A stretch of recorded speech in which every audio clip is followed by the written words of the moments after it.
विदेशी कानून को वापस लिया जाए, आज आखिरकार संसद से वापस लिया गया। कौन सा बड़ा काम किया? गलती की आपने, बनाना नहीं था पहले आपको। आपने संविधान की धज्जियां उड़ा दी, ब्रूट मेजॉरिटी पर अपना कानून बनाया, जो स्टेट लेसल सब्जेक्ट था उसको आपने अपने पास ले लिया, जिसकी वजह से 750 किसानों की मौत हो गई और 1 साल से किसान प्रोटेस्ट कर रहा है। पॉलिटिकल लॉस आपको नजर आ रहा था। आने वाले विधानसभा के चुनाव में सुप्रीम कोर्ट में अगर ये जाता तो यकीनन सुप्रीम कोर्ट स्ट्राइक ऑफ करती, हमारा ओपिनियन है। इसीलिए इनको हालत मजबूरी में अपने ईगो को और अपने प्राइड को सॉल्व करके इस कानून को रिपील करना पड़ा। आप लोगों का ये पहले भी आरोप था कि उस समय बिना कंसेंट के ये बिल पास हुए, अब जब ये बिल वापस लिए गए तब भी आरोप लगा रहे हैं कि डिस्कशन नहीं हुआ। देश के प्रधानमंत्री ने कैबिनेट से फैसला नहीं लिया और खुद जाकर देश को बता दिया कि भाई हमारी सरकार इस कानून को रिपील कर रही है। फिर collective parliament responsibility parliamentary democracy का हिस्सा है। आपने अनाउंस कर दिया, बाद में कैबिनेट को लेके आते हैं।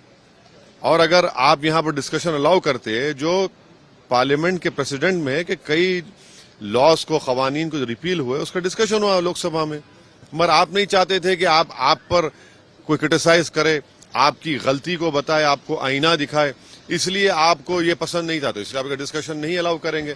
अरे भाई, देश चलेगा तो संविधान से चलेगा ना। देश के प्रधानमंत्री हैं आप कोई गयासुद्दीन बालबन या नेपोलियन बोनापार्ट तो नहीं है, ये चंद्रगुप्त मौर्य तो नहीं है कि आप एक फरमान जारी कर दें हम सुन लें। इस बताइए फिर 750 किसानों की जो मौत है उसका क्या करेंगे?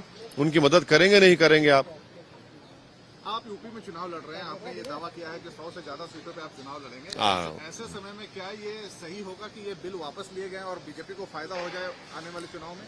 बीजेपी ने चुनाव को सामने रखकर ही हालत मजबूरी में अपने पॉलिटिकल लॉसेस को देखते हुए उन्होंने ये फैसला लिया है। तो ये आपको घाटा पहुंचा सकता है आगामी चुनाव में, ये बिल वापस लेना सरकार? किसको पहुंचा सकता है? आपको। हमको? एक मुद्दा आपसे छीन लिया बीजेपी ने। हमारे पास बहुत मुद्दे हैं। प्राइस राइज का मुद्दा है, पेट्रोल डीजल का मुद्दा है, सरसों के कीमतों का मुद्दा है, योगी की पुलिस की और उनकी सरकार की मुसलमानों को लॉकअप में मारने का, दलितों को मारने का मसला है। बहुत मुद्दे हैं। आप क्या समझ रहे हैं कि एक ही मुद्दा है क्या? बहुत मुद्दे हैं और ये इनको देखिए आप, बहुत बड़ा लॉस होने जा रहा है यूपी में। लॉस या हार रहे हैं बीजेपी? अब देखते जाइए, अभी तो शुरू। आपने इससे पहले भी ये दावा किया और रिक्वेस्ट भी की कि सीए का बिल और 370 जैसे कानून भी वापस। देखिए, ये जो फार्म लॉस को रिपील किया गया उसमें एक वर्ड लिखा गया, दो चीजें हैं में कि एक तो ये कि एक किसानों का छोटा सा तबका है इस कानून के खिलाफ था, दूसरा आजादी का अमृत। अरे भैया, ये सरकार अगर मुजाहिदीन आजादी को मानती है तो उनका पैगाम, उनका स्पिरिट क्या था कि देश में कंसेंसस और कंसेंट पैदा करे कानून बनाएंगे। यहां पर तो अपनी ब्रूट मेजॉरिटी पर बनाकर आप कहां के आजादी के अमरूद की बात कर रहे हैं? आप तो तौहीन कर रहे हैं उन जंग आजादी के मुजाहिदीन की। और अगर छोटा सा तबका खिलाफ है तो भारत में आज एक बहुत बड़ा तबका जो संविधान को चाहता है और मोहब्बत करता है, वो ये कह रहा है कि CAA का कानून रिलीजन की बुनियाद पर बनाया गया, जो आर्टिकल 14 का ग्रेव वायलेशन है।